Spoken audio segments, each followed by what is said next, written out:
So I'm going to be opening a can of worms here that maybe I don't really want to, but I felt like talking about something. And my dog is playing with his toys right now, so if you hear a squeak. So very quickly, I want to talk about how when I was growing up, like middle school, high school, and I started to learn about different sexualities, um, the kinds of harmful things that came along. So I'm bisexual or pansexual, whatever you want to call it, but I knew that I liked both boys and girls at an early age, but I didn't know what it was called. And then when I did find out what it was called, I like immediately came out because the environment was, I mean, it wasn't great, but it was better than, for older people. And for the most part, my friends were accepting. Some of them distanced themselves from me for a little while, but then, we reconciled and it wasn't a big deal. I had to walk out of the room because bro was going crazy. Now, my internet access was heavily restricted, and I did not have any trustworthy adults that I could talk to about something like this. So I was getting most of my information from other people my age at school. A lot of those people were young girls, girls that were also exploring their sexuality in a way that I was unfamiliar with. Now, I already knew I liked girls. I did not have to touch girls, I did not have to kiss girls, I did not have to have sex with girls to figure that out. I already knew that. But a lot of girls were really obsessed with trying to experience what it was like to be with a girl and also wanted the reference point of what it was like to be with a guy before they did that.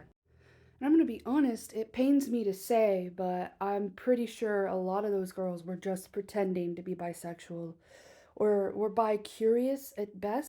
Some of those girls even were verifiably just doing it because the guy that they were attracted to thought it was hot.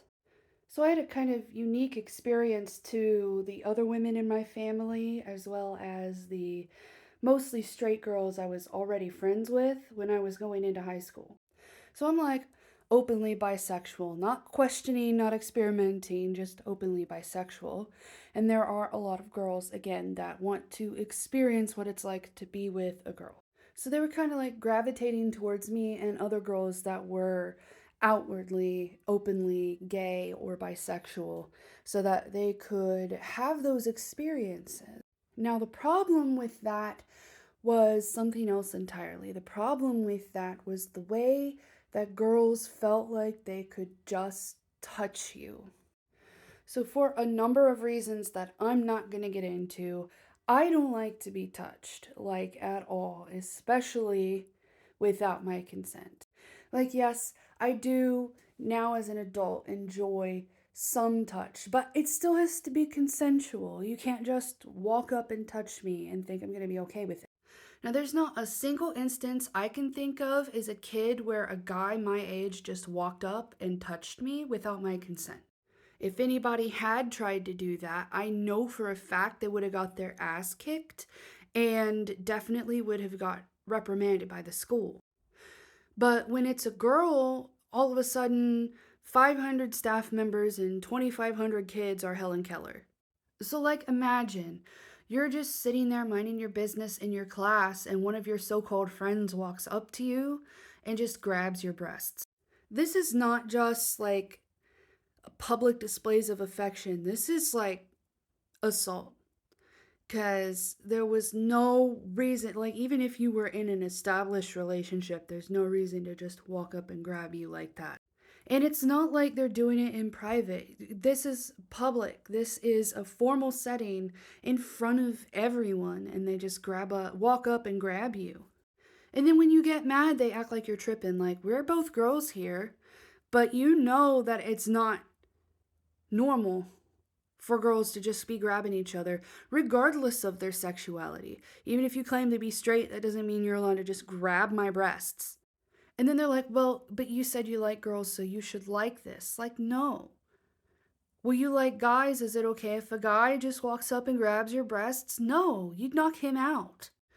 So, like, there definitely is a lot of instances where men are hurting women or men are hurting other men, but we do tend to ignore instances where women hurt men or women hurt other women. Sometimes we view it as less serious or not a problem at all. Women often think they can get away with doing or saying weird shit to other women or even children because they do. They get away with it. People act like it's not a big deal or that the harm that they have done is less of that as opposed to if the person that did it had a penis. I just hope that kids today don't do things like that. And part of me wonders what the women that did that when we were kids are up to now, but also I really don't want to talk to those people. And anyone that might say that I deserved that just because my lifestyle is alternative to theirs, they're the exact people that did this. They're the exact people that probably still do this. You know, these are also the same people that tried to convince me that it was impossible for me to be monogamous or happy unless I had multiple partners. And like, there definitely are polyamorous people, but just because I am bisexual or pansexual does not mean I have to have all colors of the rainbow all the time. I'm more than capable of dedicating myself to one person. I'm also capable of dedicating myself to multiple people, but I do feel like I'm being stretched really thin. See, as someone that doesn't even have more than 3 friends at once, it doesn't make sense to have more than one partner at once. But I digress. If any of you, as a queer person coming out when you were younger, experienced something like this, I want to know about it. But I also want to preface this with, again, I know that some of, if not most of, the people that were claiming to be queer when they did this don't identify that way anymore and probably never were. I'm not saying that queer people can't be predators, but by and large, predatory behavior does tend to skew more straight, cisgender. And that might be because there are fewer people who are queer percentage wise to everyone else. I don't know. It was something that I saw this other TikTok about someone talking about how sometimes you have friends who are girls that you know you wouldn't be friends with if they were boys because their behavior is creepy. And she was telling the story about that. And it just reminded me of that kind of experience. And instead of like just commenting something generic under her post, I wanted to make my own. If I can find that post again, I might link it. But yeah.